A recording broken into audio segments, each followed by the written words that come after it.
Hi guys.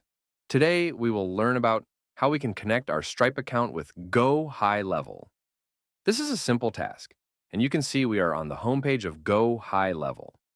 And on the left side of my computer screen, you can see a lot of different options.